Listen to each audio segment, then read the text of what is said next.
Good afternoon viewers, this is Varuna Sharma and you are watching Vivra classes. बेटा आज हम 10th class का एक इंटरेस्टिंग टॉपिक कवर कर रहे हैं, दैट इज़ ब्लड सर्कुलेशन। आज हम ब्लड सर्कुलेशन का एक फ्लो चार्ट डिस्कस करेंगे कि ब्लड सर्कुलेशन कहाँ से हार्ट में एंटर कहाँ से करता है डीऑक्सीजनेटेड ब्लड, और फिर वो कैसे ऑक्सीजनेशन उसका होगा और फिर वो वापस एंटर करेगा हार्ट के अंदर और वहाँ से डिस्ट्रीब्यूट होगा बॉडी पार्ट्स में। एंड आई एम श्योर कि आज जब आप इस वीडियो को देखकर उठेंगे तो आपको टिप्स पे होगा, लर्न हो चुका होगा complete blood circulation in human body. तो आज हम कवर कर रहे हैं फ्लो चार्ट। ये फ्लो चार्ट हम कवर कर रहे हैं कि ब्लड सर्कुलेशन हार्ट में किस चैम्बर से किस चैम्बर तक जाएगा, किस तरीके से होगा, वो देखिए आप। उसके लिए पहले हम थोड़ा सा एक बार डिस्कस करें कि हार्ट जो ह्यूमन हार्ट है, ह्यूमन हार्ट का कैसा स्ट्रक्चर है। तो ह्यूमन हार्ट का अगर हम लें तो हमारा जो हार्ट है ये मायोजेनिक हार्ट है। मायोजेनिक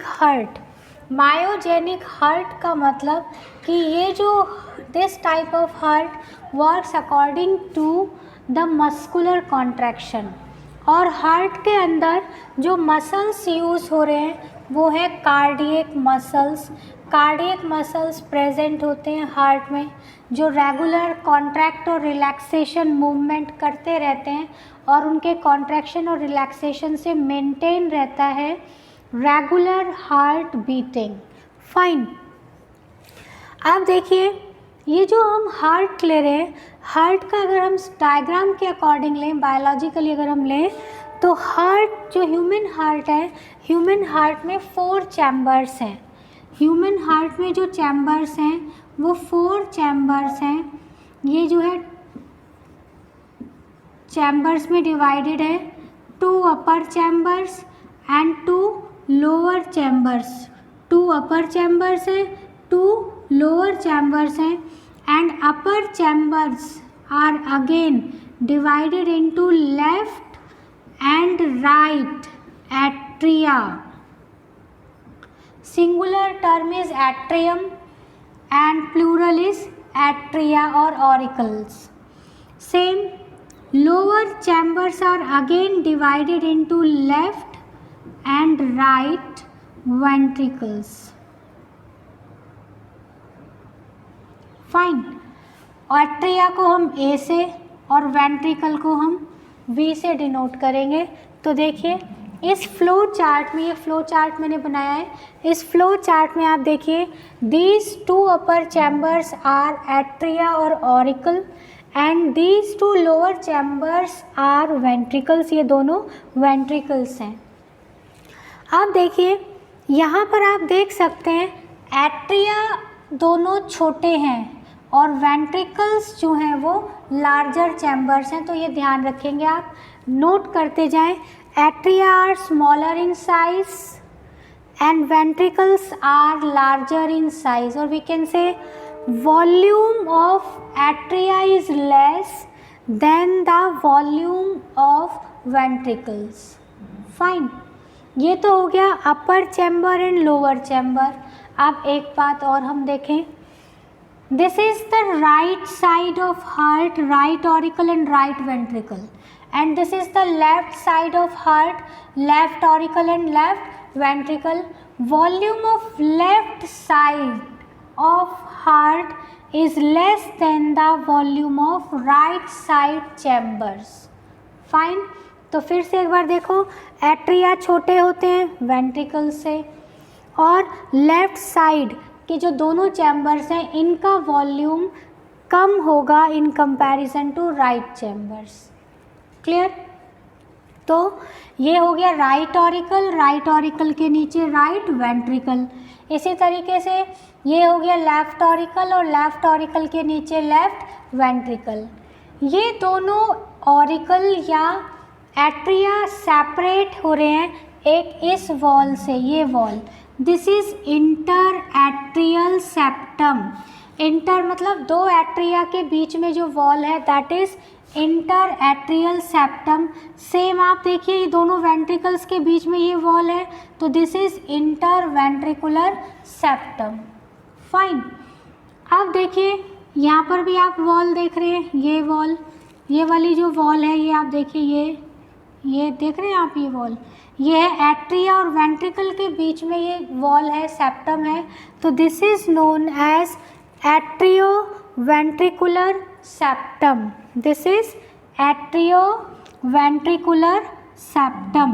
तो यहाँ पर 3 सेप्टम्स हैं between atria, interatrial atrial septum, between 2 ventricles, interventricular septum, between atria and ventricle, atrioventricular septum. Fine. यहाँ पर वाल्व्स भी प्रेजेंट होंगे जो मेंटेन करेंगे closing and opening of heart को। तो वो जो वाल्व्स होंगे राइट साइड में, राइट एट्रिया और राइट वेंट्रिकल के बीच में जो वाल्व होगा वो होता है tricuspid valve. Tri 3 cusps means opening. इस तरीके से मानो कि यहाँ पर 3 ओपनिंग होंगी, 1, 2 और 3 ओपनिंग्स है, इसलिए ट्राइकस्पिड वाल्व होगा। ऐसे ही यहाँ पर बाइकस्पिड और मिट्रल वाल्व भी कहते हैं। तो यहाँ पर 2 कस्प्स होंगे मीन्स 2 ओपनिंग्स होंगी वाल्व में। तो tricuspid valve is present between right side, means between right atria and right ventricle, and bicuspid जो होगा वाल्व वो प्रेजेंट होगा between कहाँ, left auricle and left ventricle के बीच में। फाइन, इतना समझ में आ गया।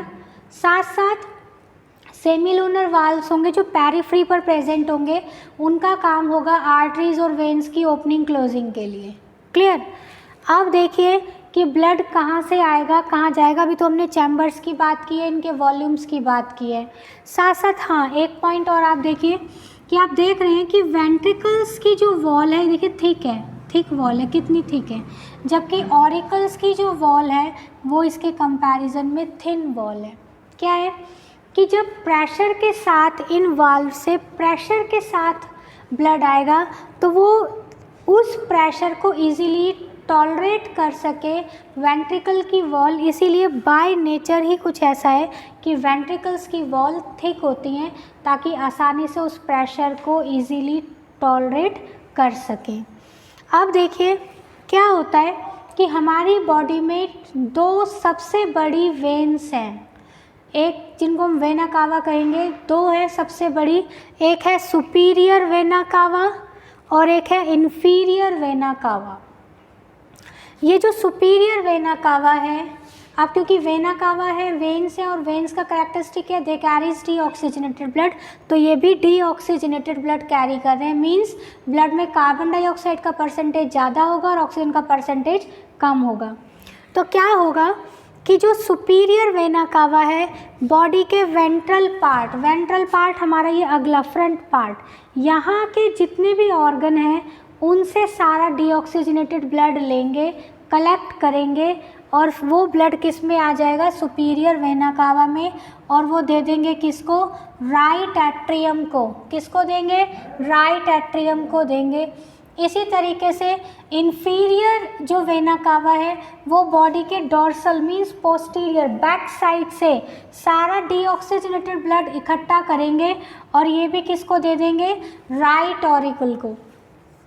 यहाँ जब राइट ऑरिकल में ये ब्लड आएगा, कौन सा ब्लड आ रहा है, डीऑक्सीजनेटेड ब्लड।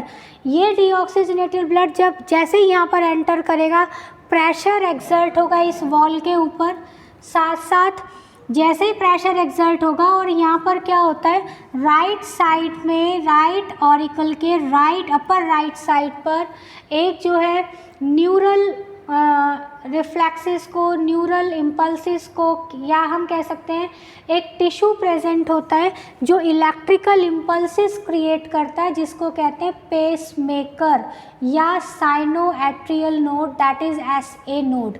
जैसे ही यहाँ से ये ओपन होंगे, इनके थ्रू इलेक्ट्रिकल इम्पल्सिस पहुँचेंगे SA नोड पर। SA नोड तुरंत ही उन इम्पल्सिस को कैरी कर देगा इस पूरी वॉल के अंदर, और इस पूरी वॉल में जैसे ही इम्पल्सिस आने शुरू होंगे यहाँ पर लगा हुआ होगा AV नोड।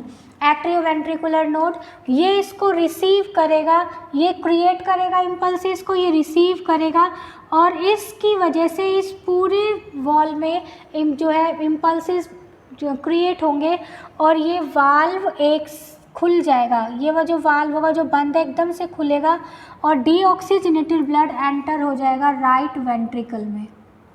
एक चीज़ मैं बता दूं, अभी तो मैं एक एक करके पूरा बता रही हूँ, एक्सप्लेन कर रही हूँ, लेकिन ये ध्यान रखना है कि क्योंकि इस पूरी वॉल में एक साथ इम्पल्सेस आ रहे हैं तो ये दोनों वाल्व एक साथ ओपन होते हैं और एक साथ क्लोज होंगे। लेकिन एक साथ जब ये ओपन होंगे और क्लोज होंगे ये हमारी हार्ट बीट को मेंटेन करेंगे और हमारी लैप टप साउंड को भी इनिशिएट करेंगे। खैर वो हम साथ साथ करेंगे बाद में, लेकिन अभी हम कर रहे थे कि डीऑक्सीजनेटेड ब्लड एंटर हो गया राइट ऑरिकल में, राइट ऑरिकल में ट्राइकस्पिड वाल्व ओपन होगा और डीऑक्सीजनेटेड ब्लड एंटर कर जाएगा कहाँ पर, राइट वेंट्रिकल में। राइट वेंट्रिकल से ये डीऑक्सीजनेटेड ब्लड जो है सेमीलूनर वाल्व्स के थ्रू एंटर करेगा पल्मोनरी आर्टरी में। अब मेरी बात सुने आप, आर्टरीज का एक करेक्टरिस्टिक फीचर है कि arteries carry oxygenated blood, but this is the exceptional case.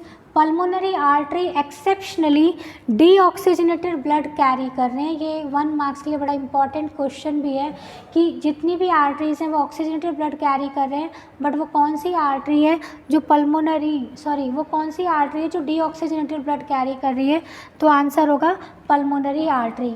अब हम कह रहे हैं कि भाई जब ये यहाँ पर डीऑक्सीजनेटेड ब्लड कैरी कर रही थी तो हमने इसका नाम पल्मोनरी वेन क्यों नहीं रख दिया? भाई वेन्स भी तो रख सकते थे, बट आपने आर्टरीज़ का हम अपनी पिछली वीडियो में कवर कर चुके हैं, वहाँ पर हमने बताया भी था आर्टरीज़ का एक दूसरा इम्पॉर्टेंट करैक्टरिस्टिक भी है कि आर्टरीज़ जो है ऑर्गन हार्ट से ब्लड कैरी करता है ऑर्गन्स तक। तो क्योंकि बाहर निकल रहा है ब्लड, हार्ट से बाहर निकल रहा है और ऑर्गन में एंटर कर रहा है, इसलिए इसका नाम रखा गया है पल्मोनरी आर्टरी। तो पल्मोनरी आर्टरी कैरी कर रहा है डीऑक्सीजनेटेड ब्लड। ये डीऑक्सीजनेटेड ब्लड पहुंचेगा लंग्स में, लंग्स रेडी हैं, भरे हुए हैं ऑक्सीजन से, पहले ही हमने इनहेलेशन से ऑक्सीजन भर लिया है, एल्वेलाई बिल्कुल रेडी है, भरी हुई है ऑक्सीजन। अब जैसे ही यहाँ डीऑक्सीजनेटेड ब्लड पहुँचेगा ये तुरंत अपना काम करना शुरू कर देंगे, CO2 वहाँ से एब्जॉर्ब करेंगे और ऑक्सीजन को ऐड कर देंगे, तो डीऑक्सीजनेटेड ब्लड चेंज हो जाएगा ऑक्सीजनेटेड ब्लड में।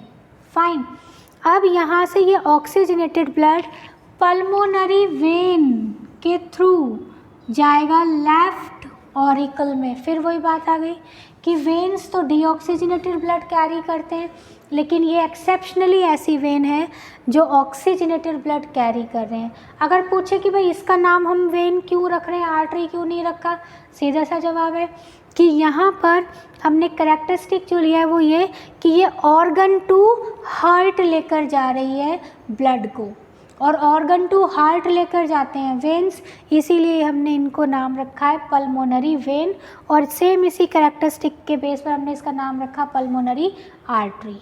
फाइन, खैर exceptionally this pulmonary vein carries oxygenated blood. इसमें जो ब्लड चल रहा है वो कौन सा चल रहा है, ऑक्सीजनेटेड ब्लड कैरी कर रही है। ये पहुंचेगा कहाँ, लेफ्ट ऑरिकल में, लेफ्ट ऑरिकल में पहुंचेगा और वैसे ही इम्पल्स एक साथ ही क्रिएट होते हैं। तो जब यहाँ से डीऑक्सीजनेटेड ब्लड इधर आएगा उसी वक्त ये भी भरा हुआ होगा ऑक्सीजनेटेड ब्लड से, और ये ऑक्सीजनेटेड ब्लड लेफ्ट ऑरिकल से बाइकस्पिड वाल्व के थ्रू आ जाएगा लेफ्ट वेंट्रिकल में, और यहाँ से लेफ्ट वेंट्रिकल के साथ अटैच्ड होती है, जुड़ी हुई होती है सबसे बड़ी आर्टरी, दैट इज़ आओर्टा, और आओर्टा से ट्रांसफ़र हो जाएगा ये ब्लड कहाँ पर, बॉडी पार्ट्स में, और फिर हर बॉडी के पार्ट्स में हर जगह जाके जो भी इसको अपना काम करना है वो अपना काम करेगा। फाइन, तो आज हमने जो किया है वो किया है ब्लड सर्कुलेशन फ्लो चार्ट। इसके हेल्प से आप इजीली समझेंगे। फिर से आप देखिए, सुपीरियर इन्फीरियर वेना कावा ने डीऑक्सीजनेटेड ब्लड दे दिया राइट ऑरिकल को, राइट ऑरिकल से ट्राइकस्पिड वाल्व के थ्रू आ गया राइट वेंट्रिकल में, राइट वेंट्रिकल से पल्मोनरी आर्टरी के थ्रू चला गया लंग्स में, लंग्स ने CO2 को एब्जॉर्ब कर लिया, ऑक्सीजन को ऐड कर दिया, deoxygenated blood now converts into oxygenated blood. This oxygenated blood carries by pulmonary vein and then this oxygenated blood reaches to the left auricle. From left auricle it transfers to the left ventricle via bicuspid valve. From left ventricle oxygenated blood goes into the aorta, which is the largest artery, and from aorta blood goes to the body parts. Clear? अब आप यहाँ पर देख रहे हैं कि blood जो है हार्ट में, ह्यूमन हार्ट में ब्लड यहाँ से एंटर हुआ, यहाँ से निकल गया, फिर यहाँ से एंटर हुआ, यहाँ से बाहर निकल गया. 2 बार एंटर हो रहा है और 2 बार बाहर जा रहा है. इसको हम कहते हैं डबल सर्कुलेशन. यानी मैमेलियन हार्ट का ये इम्पॉर्टेंट फीचर है. Mammalian heart shows double circulation. यहाँ पर 2 बार ब्लड एंटर होगा हार्ट में और 2 बार ही वहाँ से एग्जिट होगा. This phenomena is known as double circulation. Double circulation को एक हम कहेंगे pulmonary circulation and second one होगा सिस्टेमिक सर्कुलेशन. पल्मोनरी सर्कुलेशन में कहाँ से, सुपीरियर वेना कावा से आ गया, कहाँ, राइट ऑरिकल, राइट ऑरिकल से आ गया राइट वेंट्रिकल, राइट वेंट्रिकल से आ गया पल्मोनरी आर्टरी के थ्रू लंग्स. इतना जो पार्ट चला गया ये पार्ट हो गया पल्मोनरी सर्कुलेशन.